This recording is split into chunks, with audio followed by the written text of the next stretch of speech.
Minnesota Vikings have been around since 1961. And I just want them to win a damn Super Bowl before I die. Welcome to Before I Die with Judd and Jesse on Purple Daily and Score North.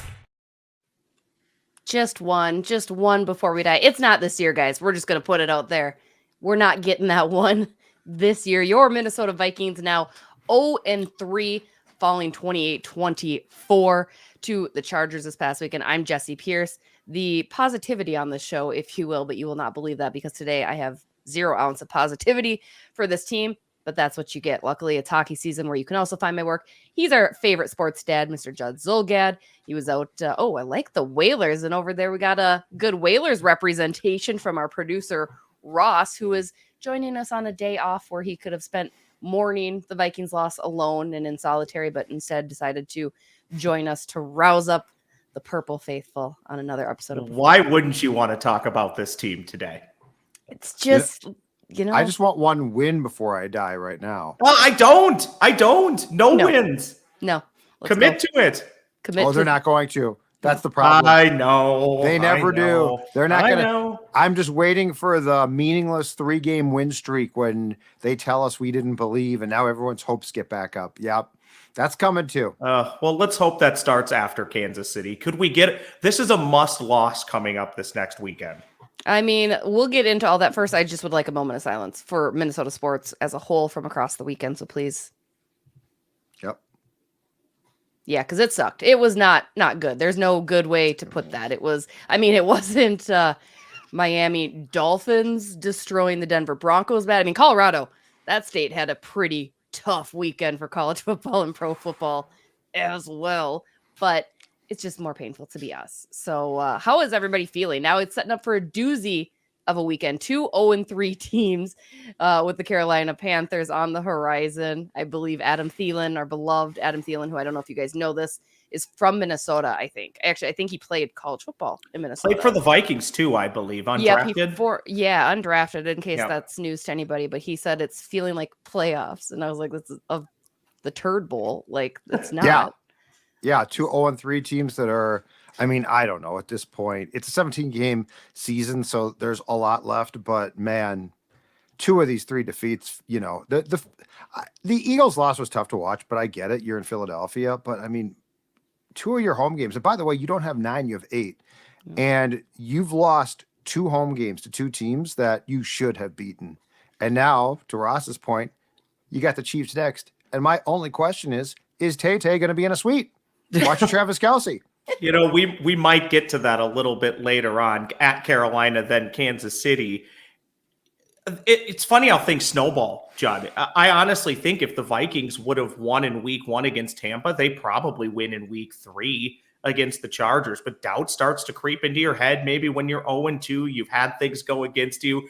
And by the way, last week we joked about, can the 2023 Minnesota Vikings pass the 1965 Pittsburgh Steelers for the most turnovers all time in a season? Well, they did nothing to slow that pace down yesterday, adding 3 more. So what? 9 in 3 games. And Judd and Jesse, I'd be interested to get your thoughts and takes on this. But a lot of the angst on Twitter, and I get it, rightfully goes towards the head coach. And we see a lot of tweets about play calling. And I always think play calling is the easiest thing to point to in a loss. Sometimes you can have play calling issues when you win by 2 touchdowns, but nobody notices it because you won the game. I don't think you can really point at the play calling until you can stop turning the ball over. If you don't turn the ball over 3 times yesterday, you win. And let's not get started on tight ends not being able to hold on to the ball in the end zone. Bad weekend for Minnesota tight ends at the goal line. I mean, just in general, KOC likes to blame the fans and their loud noise at US Bank Stadium. Apparently, brought never a good thing, by the way. Never good to blame the fans for anything. Not a great way. You're lucky that they were making any noise at that atrocious game at that juncture of time. I mean, if Kirk Cousins sacked up and spiked the ball and took control, literally, like a peewee team could do that. I think they did it in Little Giants better than Kirk Cousins. I mean, between that and the fumbles, you're right, Ross. That to me is the devastating part. It's sloppy. It's messy. Like, I can take a loss and that's fine, but these losses, the Vikings are shooting themselves in both feet every single time. Like, catch the darn ball. Like, that's what you're paid to do. I do love, Judd, that Kevin O'Connell said today, if guys can't stop fumbling the ball, we'll find people who can hold on to the ball. Do you think that means he's going to make significant changes, or is it just a nice quote for our newspapers? I think it's a nice quote right now, but I mean, at some point in time, they're going to have to do something. I like the fact that this is the first time since he took over the team that he has basically issued any type of threat, which, and I mean, it's an accurate one if you can't, but here's my question. And he did get fortunate twice in the fact that they weren't called fumbles. One, because of a really bad forward progress call. But if you're going to lift guys that can't hold on to the football, why did Alexander Madison remain in the game after he fumbled twice? Both of them were negated for different reasons. But come on, man. And then I didn't realize this till I went back and watched it. But if you saw the one of the plays on, I think it was the Vikings' last drive, a handoff to Madison that looked like it was actually supposed to be an RPO of sorts. Yes. He ripped the ball out of Kirk's hands and almost fumbled it again. And Kirk finally just let go. It was clearly supposed to be a pass. So Kirk wanted the ball back, and Madison ripped it from his hands. And if you watch that on TV, the ball is like ajar for a second. So, if you're going to punish guys, which you should for fumbling, you probably should take them out quickly. But that Hawkinson's day was fine statistically, but it's maddening to watch because this is why you have training camp, and this is why you take part in training camp. The first fumble's a strip. He's a tight end. He can't get stripped. Little guys get stripped, not bulky men who are tight ends. And then the goal line play is a play. The one that he tipped up and got picked off at the end, that's a play they practice in training camp all the time if you're taking part in the drills. And I'm not saying that the catch is made if he takes part in training camp. I'm saying the timing of the play is far superior if he takes part in training camp, because that's something where the quarterback and the tight end, it's a bang, bang play. They have to be on the same page. There's just a lot of flaws here. There's a lot of flaws here. Yes, they got a lot of luck last year. Yes, they are not getting a lot of luck now. But the reality is this.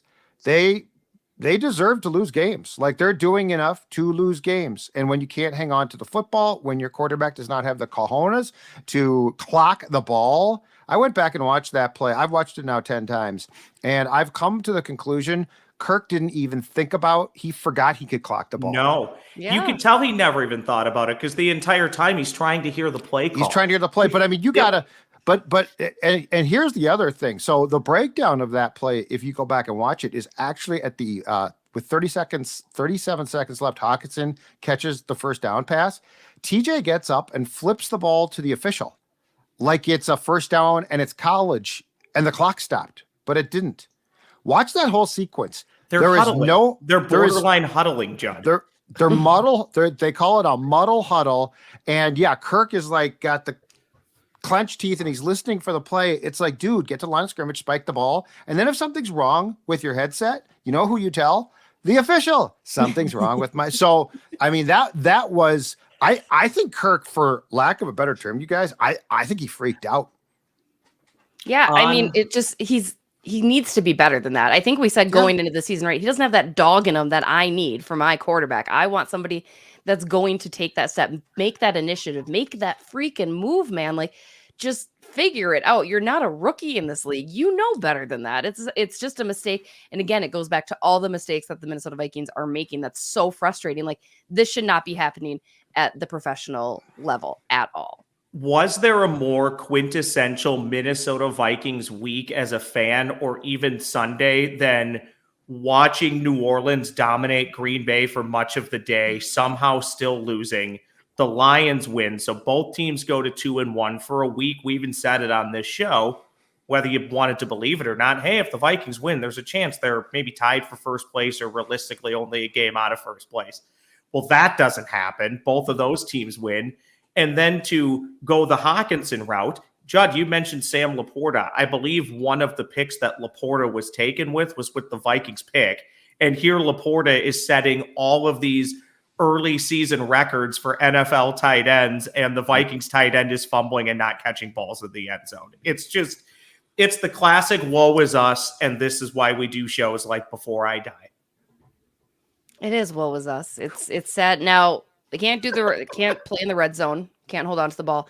They can't blitz effectively. Like, is there anything like? Can we talk? I'm very harsh on defenses. I don't know why. In hockey, it's the goaltending. For me, in football, it's defense. Now again, the defense is not good at all. And yes, the offense is even bigger of a problem because you need your offense to go and score points. You need your offense to be effective when your defense is as trash as they are. But I mean, they blitzed 80% of the time yesterday and to slow nothing down. Is that a fixable problem? Can you fix at least one side of the ball? Can they at least fix one side of the ball? And which side? I mean, I think offense, again, yes, takes precedent. I need the offense to get it together. That O-line is just the worst thing I've ever seen since my kid's painting he brought home from school the other day. But wow. You're attacking the kids now. Well, look what the Vikings have done to Jesse. Yeah, wow. The fangs are out. It's the kid that's ranked 3rd this week. That's all. At least, okay, Dion. At least she didn't name the kid. She's doing an AP top 3 of her family every week. Actually, you know what? Make it 4. Throw the hubby in there too. Got to get in there too. That's true. So yeah, AP Jesse's AP top 4. Yep. Okay, rank them right now. Let's hear it. Kid 1, kid 2, no, just kidding. Husband's number 1, right? He's probably at least 2 this week. Yeah. Okay. Well, that's what I'm saying. But the husband can fluctuate wildly. Yes, exactly. He's definitely near the top usually. Now, is it better to be 1 or better to be 4? 1 is the worst, right? 4 would be the best. No, 1 is the best. It's an AP poll, dude. 1 is the best. 1 is the best. Okay, but that's kind of what I'm wondering, though. If they're number 1, are you grading it on who's making you the most angry right now, or is number 1 who's making you the most happy? Most happy. The one that I like to have. Roscoe, come on. We're on the same page here. It's all how you phrase the question. It's an Associated Press Pierce family poll. I support it. I think everybody should do that. Really just set the line right. That'll lead in great to my Before I Die. The APP, Associated Pierce poll. Exactly. I love it. So, boys, how do we fix either side of the ball? Again, but how do we fix the defensive end of what they're trying or not trying to do? Judd, if you don't mind, I'm going to hop in here first really quickly. I think what we're seeing with the defense, for as much as we want it to be fixed, is exactly what I think we thought. I think it's better, but it's not going to be leaps and bounds better. How can it be? The defense was largely filled with projects and taking a flyer on people outside of Brian Murphy Jr., who's been pretty darn good. You can nitpick him, but you can nitpick everybody over the grand scheme of a 60-minute football game. Growing up, I heard a quote that's always stuck with me. It doesn't really make any real sense, but it's funny and comparable here. You can't take S ingredients and make great clam chowder. And I think that's kind of what the defense is for the Minnesota Vikings. You don't have the best ingredients, so you can't make a great soup. So I don't know how much you can blame the chef on this one. I really don't. I think the goal here is to just get incrementally better with what you have, and you're evaluating a lot of guys on one-year deals or short-term deals or not making a lot of money to see if they're a part of the defense going forward. I think the one thing we probably have learned, and I was kind of cautious on this, I think we talked about this in the preseason, you two, was Brian Flores going to be here for the long haul, or was this make this a top 16 defense and I'm gone? Mm-hmm. I think at this point, it's more likely than not he's here for at least 2 seasons, because I just don't see how many teams, now maybe they won't hold it against him, but I don't see how many teams looking for a head coach are going to look at this defense at the end of the year and say, boy, that's the guy I want right now. Maybe they will, but we know the NFL loves to operate on recency bias. And I think if Brian Flores only has a defense that's right around 20th in the league, I don't know how that's going to excite many people to bring him in and be their head coach. To be clear, through 3 games, the defense ranks 26th in points allowed at 27.3. They're 25th in the pass defense at 261.7 per game, 18th in the rush. That's what more do you want? They're better than last year. Yeah. Mm-hmm. I think the issue is I actually think that the secondary is not as big a disaster as we thought. Now, that does include, though, that Caleb Evans tipped that ball right to the Chargers receiver for the go-ahead touchdown, he should have picked it off, or at the very least knocked it down. So that's a problem. I think the real problem, though, is the defensive line. Daniil Hunter's a good player, but the problem is they're trying to rush to compensate for what is a line that is just not very good. And the other problem, and this falls on Kwesi's head, is Marcus Davenport has played 4 snaps so far. I was just going to ask that. And if you recall, we were talking about, okay, if Marcus Davenport can replace early season Zadarius Smith, and it's a 1-year, $13 million make good contract, he's going to have a lot of incentive. And everyone from New Orleans said, be careful. This guy misses a lot of time. And so the reality is the guys replacing Davenport, DJ Wanham and Pat Jones, just aren't that good. So there's and the guy that they signed from the Packers, Dean Lowry, just not that good. So it's actually the defensive line. It can't get home and it can't stop the run. And I know the Chargers didn't run a lot, but go back and watch that game. A lot of what they did was, because Austin Eckler couldn't play, they used the pass as the run. So it was the same exact thing. It's a ton of, and Justin Herbert's great, so don't get me wrong here, but it was a ton of short passing that basically served as pseudo runs. But that defensive line overall is just not good. And so I'm with Ross. I think this has a lot to do with the fact that Brian Flores is just desperately trying to mix concoctions that will work. But teams are smart. They can see what's on film, and there's only so much that you can do to get around the problems there. And so they basically are going to get exploited. But then, Jesse, to your point, okay, this isn't really a shock. Score more points, and that's what the Vikings aren't doing. This is a direct talking point from the preseason. We talked about this on this pod. If you don't get pressure with the front four, you're going to get burned in the passing game, because this secondary is too inexperienced and, frankly, probably not good enough to hold up when you're bringing extra pressure and they have to play one-on-one. So if they can't get home with the front four, or even 3 at times, that spells disaster for the defense, and that's where we're at so far through 3 games. I think Justin Herbert, I kind of laugh. Have you guys heard Justin Kirkbert? People have called him that he's just kind of a stat stuffer, empty quarterback. It's funny to me, but also in his defense, I think he's kind of been in I think we all know he's been in a very archaic situation with the franchise that he plays for. Did he have a game that should send him to the NFL Hall of Fame yesterday? No, because I think you have to consider the opponent. But you look at the things that he does as far as evading pressure when the Vikings would get pressure. And I don't want to turn this all around on Kirk Cousins, but those are just things Kirk Cousins can't do on the offensive side of the ball. And then you start to get quarterback envy already. And you know what? Jesse, you remember from last year, you and I were very skeptical all season and took heat for being skeptical all season. I've seen enough. I don't think it's immediate tank mode. I think it might be still a tad early, and this is me saying this, who almost always wants to tank. But you are there. I mean, if you're not there, you're on the doorstep of being there. And I'm sorry, Kirk Cousins at his age is not a part of this franchise's next run towards a Super Bowl. So you have to be thinking right now, if you're Kwesi and you're KOC, what are we doing in the offseason at quarterback? And what does the long term of this franchise look like? Because they're going to get one shot at this. And if they keep running it back, I think it actually is going to hurt them keeping their jobs if they're just going to always be stuck in the middle.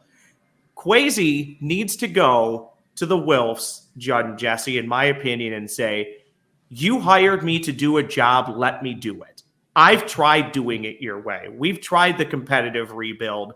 We've tried cobbling it together to get to the playoffs and be this cute little team and see what happens when we get there. It's not working.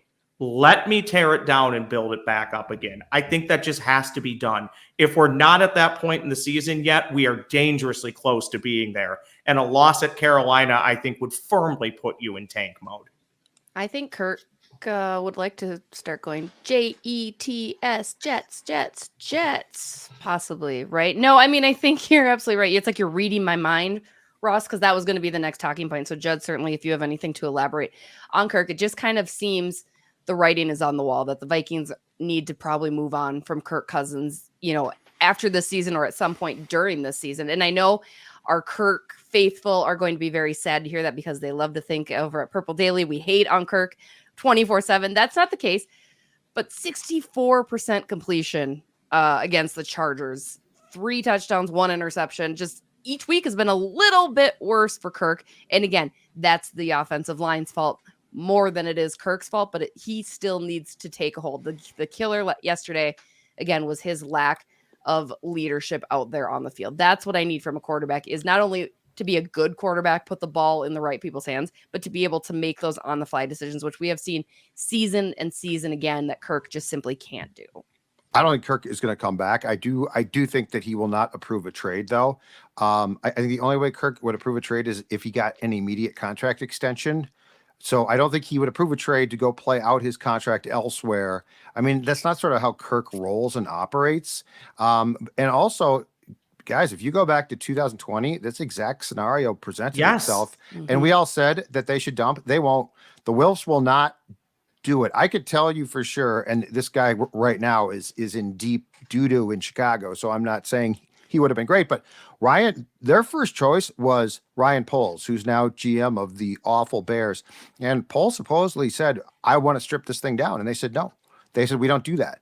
So Kwesi is not in a position. I mean, one of the reasons why Kwesi, who, is a young executive with no real background in this, he has a background in some football, but he doesn't have a background. I mean, he moved up about 8 rungs very quickly. And one of the reasons why was he agreed to what the Wilfs want. So we're not going to see this. There's a far better chance the Vikings will win 3 to 4 consecutive games and try to make you believe that the season's going to be turned around than they actually go to the deadline and make trades. Because in 2020, I was all about it. I was all about, you know what? Ngakoue got traded. And I'm like, yeah, okay, let's start. Harrison Smith, Thielen, Kendricks. Like, you go back and think about the guys they could have traded, heck, before last year, Thielen and Kendricks, and they didn't. They won't approve it. I'd be shocked if they did. I've covered the Wilfs since 2005, and their whole thing is let's try to be as competitive as possible until the final gun sounds. So I think we're stuck here, you guys. I think we are stuck. But the saving grace here could be the schedule. When you talk about going at Carolina, which is a road game against a team that actually does want to win games, like they'll try and win that game. And by the way, also separate talking point, is it actually worse for the Vikings if Andy Dalton plays versus an inexperienced Bryce Young? If you actually want to win the game, the Vikings may want to see Bryce Young over Andy Dalton. Andy Dalton played pretty well in Seattle yesterday, but you're at Carolina, who's 0-3. Home against Kansas City, probably a loss. At Chicago, you'd like to think you'd win the game, but hey, we'd also like to think the Vikings would be 2-1 right now. Home against San Francisco is undefeated, and at Green Bay.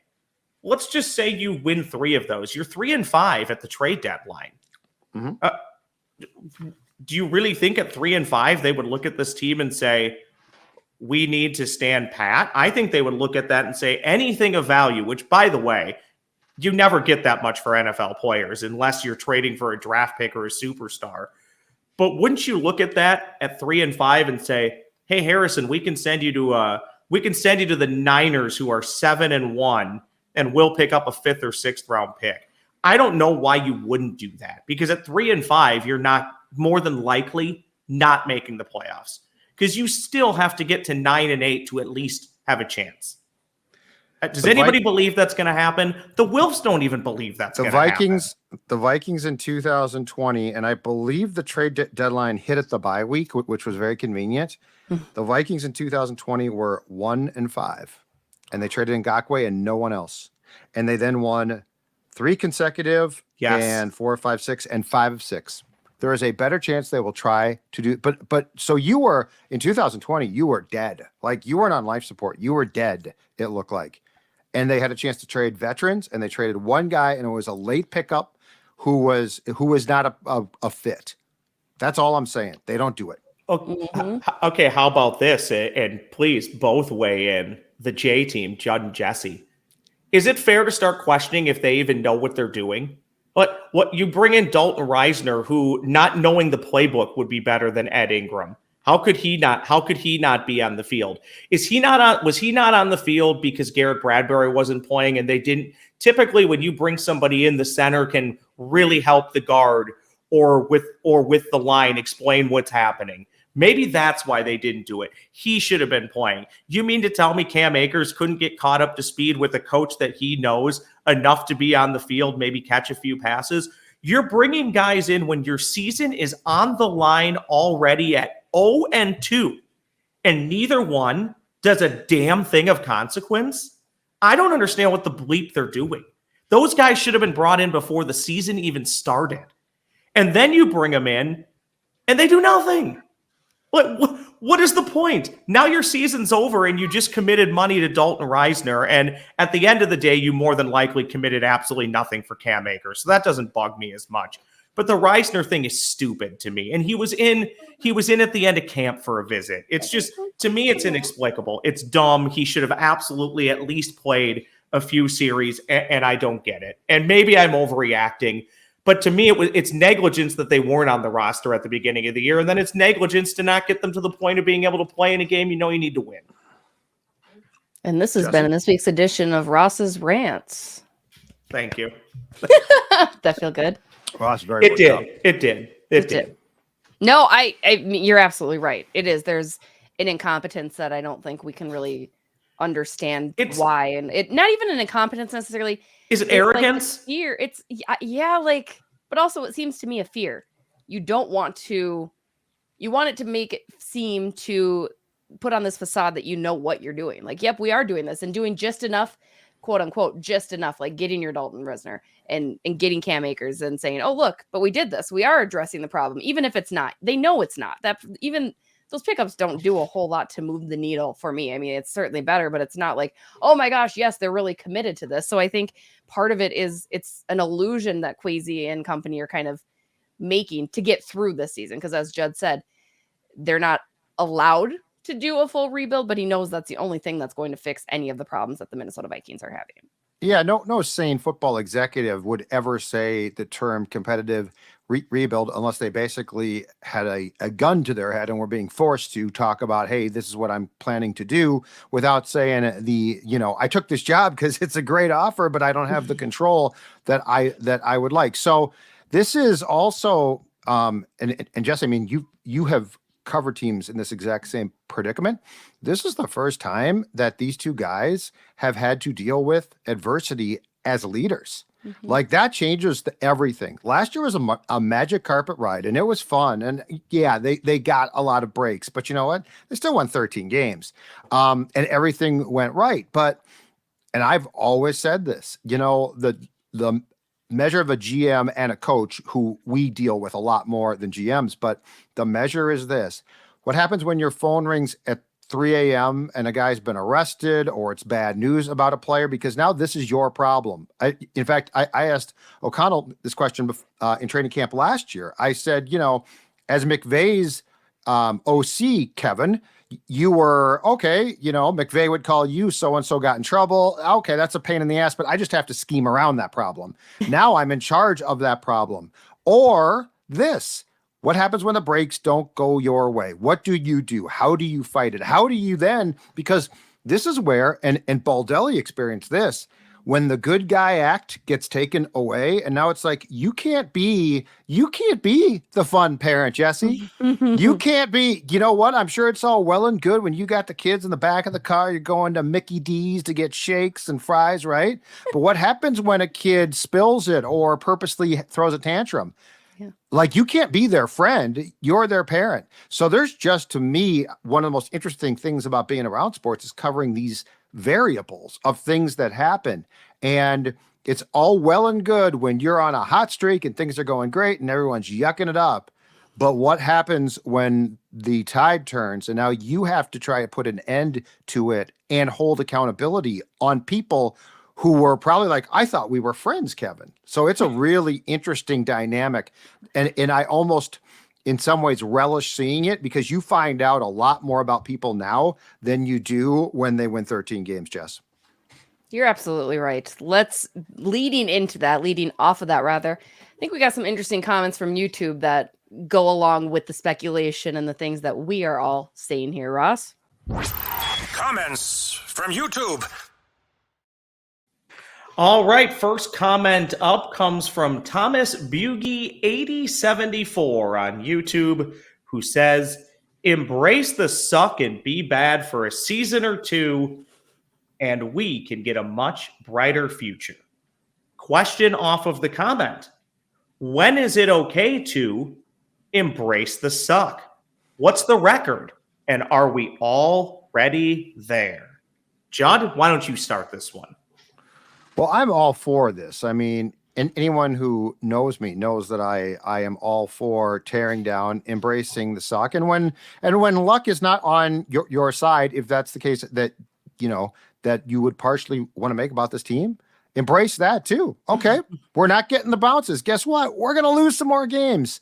The problem is, I just don't know, and this includes the Wills, but it also includes this roster. I don't know this team is built to embrace the suck unless you did trade away Kirk Cousins. And then you still got Jefferson. So this is a dicey one. This is a very dicey one because this team has huge flaws, but it also has some real talented players. And like I would do it personally right now. But that being said, I don't think it's that simple. I think in 2020, it was simpler. And the Vikings didn't embrace the suck, Jesse. Mediocrity does nothing for me. It's like a tie. It's like, as the great Julie the Cat Gaffney once said, it's like kissing your brother. It does absolutely nothing. So you go out there and win a couple games because you're competitive and you want to prove that you have an edge. I don't care. Just suck. Just be bad then. Like, I don't need to be investing my time in you. It's fine. I don't need you to maybe make the playoffs or maybe make this little final push when we all know it's not going to happen. Like, I don't need the very mediocrity. I unlike a lot of us Minnesotans who have been like, it's okay, we'll be mild, we'll be fine. Like, no, I don't need it. You can be terrible for a little while if that means that you're going to be great for the future in the years to come. So let's embrace the suck. I think it sounds nice. It's got a good ring to it. It does. Go for it. My thought on this, only 4 teams since 1990 have started 0-3 and made it to the playoffs. This Vikings team does not seem like they would be one of them. I do also typically think until you're eliminated or darn near close to being eliminated, you can play to win the games. But once you're eliminated, you should do the best you can to make it impossible to put a team on the field that can win. I think this is a season for the Vikings until they're officially eliminated. If they win and you're a fan that wants to win, enjoy it. If you're somebody like me who's ready to tear it down, rebuild, and hashtag be bad to get good, anytime the team loses, you also celebrate that. So right now, you're kind of in that weird situation where if the Vikings go to Carolina and win, I can say, okay, maybe you turn your season around. Maybe you find a way to be the 5th team since 1990 to make it to the playoffs. Or you lose against Carolina, you laugh out loud, and you go, well, we'll be 0-5 in 7 days too, and that's fine as well. Yeah, take me that road. One more for you. This comes from Timothy Thompson, 6780. Other than quarterback, which again, it all depends on how you want to phrase it and how you view Kirk Cousins. But other than the quarterback, what is the first position of need for the Minnesota Vikings? What is the biggest position of need when the Minnesota Vikings go to the podium in 2024 at the NFL draft that is not the quarterback position? Jesse, you can go first. Somebody that can play center, somebody that can run the ball, somebody that can do basically anything else. Like, you could go down the line. There's not just a one singular need for the Minnesota Somebody Vikings. that can hold on to the ball, Jesse. Somebody that could carry the ball. Again, my 6-year-old's ready for the job. He could get up there and do it, and he's got a little bit of grit to him, so watch out. No, I mean, I wanted Alexander Madison to be good. I wanted him to be the guy, right? I did. I thought that'd be nice. Like, Dalvin Cook, fine. I would like a running back. I would like a new running back. I would like somebody that can run the ball. Anybody that can run the ball well. Hell, I'll get out there and do it for Kirk. I could do that. Between that and a center, again, that offensive line is so porous and it is so bad. It's also what's killing Kirk, right? So I'll be a little bit of a Kirk apologist there. That is absolutely what is drowning the offense, is the O-line. So I'd go between a center or a running back personally. Judd? I'll go on the other side of the ball. I will go a defensive tackle or defensive end, but I think a big defensive tackle would be fantastic. I mean, assuming Flores is back, his system calls for one of those huge defensive tackles that people run into and they can't move. Jonathan Bullard had a decent game yesterday, but I don't think that the long-term answer for what I'm talking about is on this team. And that defensive line is a real problem. But I think Davenport's almost certainly going to be one and done. Hunter is in the last year of his contract. I would not be surprised if he does not return. And so defensive end as well. But I'm looking at the defensive line. But Jesse's right. Like both lines, they need to be tougher. They get, you can call them soft. They get pushed around too much. They need to have some guys breathing fire on those lines. I mean, that's how you build a team. Look at San Francisco. So either side of that line, aside from the offensive tackles, who I do like, needs a lot of improvement. You win and lose in the trenches. Got to find somebody on the D line or the offensive line. Up to the staff to figure out who that is and what position they play, but I would go offensive line or defensive line. Do you trust them? That's my question. I don't know at this point. I have trust issues. I think I trust KOC enough still. I think I trust KOC enough still. There's been issues this year, but I'm more worried about the GM who's had we don't know less than stellar drafts. But this is the problem. We don't know who does what. Like, I think Kwesi has control of the roster. So O'Connell clearly pushed for Jordan Addison to be taken in the first round, but we all saw the clip where he was like, Kwesi, make the pick. And he's like, and Kwesi's trying to be cute. I might trade back 12 picks and I might do this and that. And then Kwesi, as far as I can tell, and again, there's a lot we don't know here. Kwesi, his right-hand man is Ryan Grigson, who I think we've talked about, who was a miserable failure with the Colts. So like at least with Jesse's team, the Wild, we know how it runs. Like, you can disagree with it, but you know how it runs. You know who does the cap. You know what Bill Guerin does. You know what Dean does, right? Football, they try to keep it very quiet. So you can trust KOC all you want, but if Kwesi has the contractual right, which I think he might, to overrule KOC, that's what scares me here. And I mean, I'm sorry, guys, that 2022 draft, it's basically sitting on the bench collecting mold. An entire draft, aside from Ingram, who's a hot mess, as the kids like to say, and a Caleb Evans, who tries hard and is okay, but I mean, he tipped a ball to the receiver yesterday. Aside from that, you guys, look at the snaps. These guys just don't play. Yeah. Lewis Scene, you literally, not trying to make another Scene pun, you never see him. Yeah, but you don't. Special teams. He doesn't play at all? They all play on special teams at times, and that's about it, you guys. It's bad. It's Risebrow. It's a Doug Risebrow draft. Risebrow. What a drop. Wow. There we go. What a drop. What a drop on the Vikings pod. James Shepard, come on down. Benoit Pouliot. Oh, the list goes on and on. Oh, just because you like Shepard. Yeah, that's all right. Hey, well, but he was terrible. Absolutely awful. I wanted him to be good just because I thought he was a little cutie patootie, but no, definitely not. Cutie patootie. Thanks, Grandma Pierce. Yeah, no problem. Boys, speaking of grandmas and being old, let's get to our Before I Dies, shall we? Time now for the Before I Die crew to give us their Before I Dies. Roscoe, why don't you kick us off this week? Just realizing now very quickly, though, Jesse, I think we can probably put the slash in 2023 on that little intro right there. Yeah, 100%. It ain't don't think it's happening this year. Spoiler alert, not going to happen. Judd, would you want Judd to kick us off? No, Roscoe. Oh, me. Okay. She said you. Sorry. So I went to recently I was at Ad Meteor APP poll. Recently, I was at a retailer in the area, and I don't want to out the retailer, but we all go through this now. It's everywhere. Anytime you check out anywhere, it's the upsell to get something followed by another ask. So, oh, thank you for coming in today. By the way, you can apply for our credit card. Oh, by the way, do you have our app? I get really, really tired of it. But I ran into a person at the checkout that was so funny and so disinterested in her job, she made fun with it. So I'm literally standing there paying, and she goes, and by the way, management would like me to tell you that you can apply for our credit card. And if you sign up today, management would also like to inform you that you can get this. And I politely declined that. And I was actually paying with a gift card. And then she closes with, "Thank you for shopping at such and such today. Management would also like to inform you that you have X amount left on your gift card." So quit putting these people in position to ask for stuff that 98% of us are going to say no to. If we wanted your credit card, if we wanted your app, we'd have it. You don't need to make the person at checkout do the obligatory ask and do some competition where they might get a $25 gift card if they get the most people to sign up in a day. Stop it. Before I die, end it.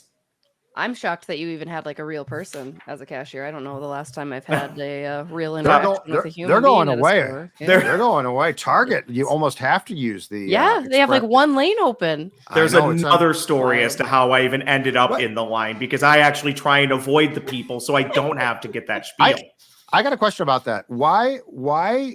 So like at Targets, right? Where Jesse's right. They're down to like 3 cashiers maybe, but like. It's an older, I mean, Targets were all built with a ton of checkout lanes. Yeah. When are they going to start to rip those out? And like, they can put other stuff there. Like you don't use those checkout lanes. And that's like real estate in your store. Yeah. So, at least give us more like self-checkouts. Yeah. Yeah. Like more baseball cards or something. Just give me something, some candy or something, but I mean, like there's this huge line and all the lights aside from 3 of them, like let's say there's 20 total checkout stations.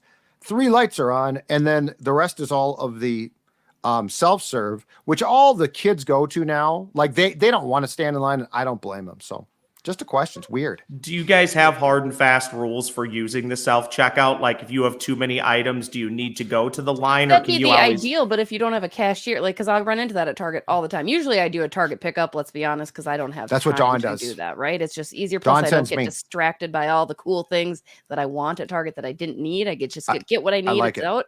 But like, yeah, I would normally say, yeah, that should be like 20 items or less at most, right? Like it's just, it's so ridiculous. It's so silly. I don't mind doing it myself, but I like doing it myself also because I don't do an individual bag for every single item. Target loves to put items in like individual bags. It's so bizarre. I have no idea.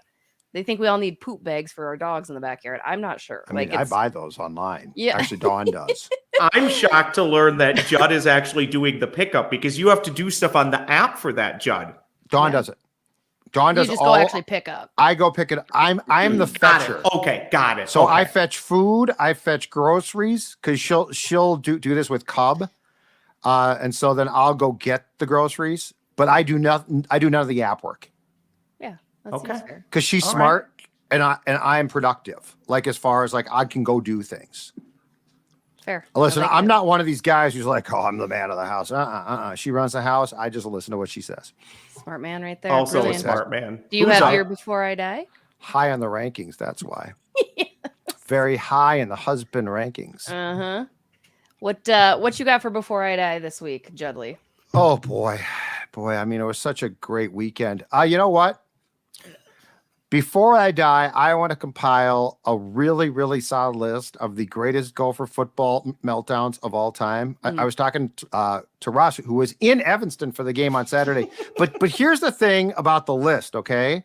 Like ordinarily, you've got, these memorable, like the Vikings have heartbreaking losses that can be put on a list. I get that.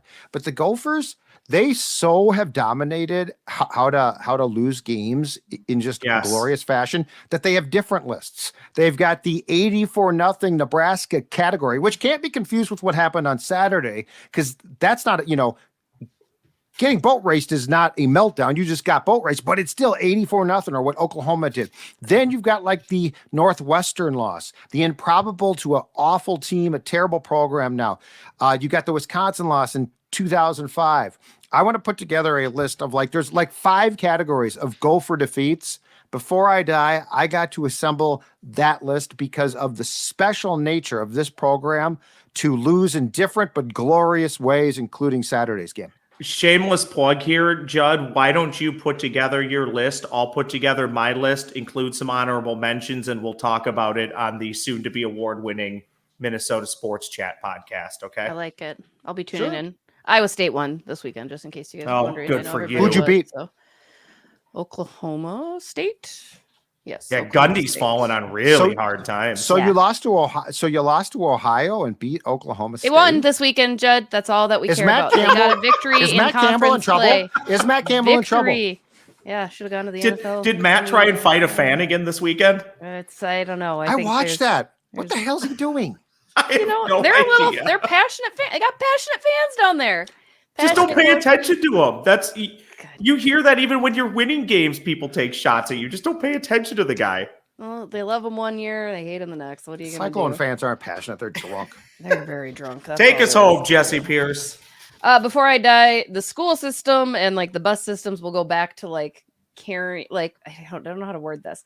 I don't want to go walk and wait at a bus stop for my kid. I want him to be able to walk to my house the 10 feet. I can see him. I was going to say it's close. Make sure you. Yes, like I will specify. It's not like I can see him from my window. I can see him from my front door. I want him to be able to just cherry on over. You know what I mean? Like he's over it. He doesn't, he's not all like, oh, I need my mom. Like he bikes around the neighborhood. Like it's all good. There needs to be a little less of like you guys asked me earlier if this is more of a helicopter parenting. No, they're forcing us to be helicopter parents because they force us to be everywhere. There's no consideration for jobs. There's no consideration for those of us at the household. It's just, it's a lot. What happens to people who do work? Again, well, first of all, I work, Judd. Second of all, but no, I mean like in an office. Yes, you work very hard. I'm saying Judd's in an trouble. Office. In an Go office. to the sin bin, Put Judd. that down Go on to the sin rankings. bin. That's a drop What down. happens? What happens when people have to work in an That's office? just I think you have to figure that out. Like that's just it. And again, they have an extended day, so an after school program, but our lovely district doesn't have enough staff to do it. So they were only able to approve like 30% of the people that needed this extra care, like myself, because I had requested to do that because it would just be nice to have a full day to work. And unfortunately, it's not. Now I know it's whining and moaning and things are far worse than they certainly are. And I love being there for my kiddos when he gets off the bus, but it's just silly. He can just walk the 10 feet down. It's fine. It was raining today. I had to wear my slippers outside like a real old person. I just want to point out, I am in Jesse's school district and I voted to give you more funding and I don't even have children. So don't take this out on me. Okay. It's fine. It's fine. We're going to Matamidi next year. Shout out Zeb. Oh, you're pulling them out of school? Wow. Breaking news here on Before I Die. If they get approved, I'm in with the superintendent. How do the kids feel about this? Because they probably got friends. No, they don't know. Did you just say they don't know? Yeah. No, they don't. They don't have friends. They're in kindergarten. It's only one's in school. He's in kindergarten. In kindergarten, I had a best friend. In fact, I just had drinks with the guy because he's lived in Colorado for the past 49 years. I had drinks with him like 2 weeks ago. He'll make first time I've seen him. He'll make new friends in blue and gold instead of orange and black. That's that's how it is. But then he moved in first grade, and I was inconsolable and cried. So. See, first grade's different. Yeah, like he's moving in first grade. It'll be fine. We'll get him in the Matamidi sports. Will the bus drop him off? No, I have to do that. So that'll be a whole nother problem with me. But that's. So you have to drive him to school now? Yep. So note, Judd, next year we will be. Is Matamidi that good? Number one in the state. What's that? Like number one education in the state. Used to be. Note to Judd, next year's Before I Die records will either be at 5 a.m. or 11 p.m. to accommodate. I was going to say 2 a.m. Exactly. 2 a.m. 2 a.m. Just wait. In bed by 9, please. Just wait till these kids are in high school and mom says, I got to go pick them up. Kid's drunk. God, yeah. Well, at least they're calling for a ride. Smart kids. See? Smart kids. Very smart. Smart kid. Well, as always, you guys, thanks for checking us out. This was a solid episode. Hopefully you enjoyed all nearly 50 minutes of our ramblings, rants, and fun. Yeah, we did. I gotta go good this week, boys. Don't forget to join the Purple Daily crew at Park Tavern this Sunday for Purple Daily Ventline Watch Party. Gonna be awesome. Vikings might win a game. Might be exciting to be there for it. If not, you showing up? Ventline. No, I'm working at the golf course. Or come see me at Loggers if it's a nice day, because who wants to watch the Vikings lose? I will be out at Loggers slinging drinks to ease your Viking woes. I know, right? That's what we got to do. As always, check out all of our your martini shaker, John? Yeah, I got my martini shaker. Oh, it's just a lot of here you go, sir. That'll be way too much money, but we like it. What's your name, lady? Mm-hmm. Oh, yeah. My favorite was you can stop taking those pretty pills now, dear. And I was like, well, thank you, sir. And that's all he said. So I never hear about handsome pills. I know. You got to be working at the right place at the right time. But as always, guys, go check out the rest of our handsome fellas over on the rest of our Purple Daily content. Before I die, signing off. We will be back next Monday, hopefully discussing the Minnesota Vikings' first victory of the season. Skol Vikes. Things are not good in Hennepin County.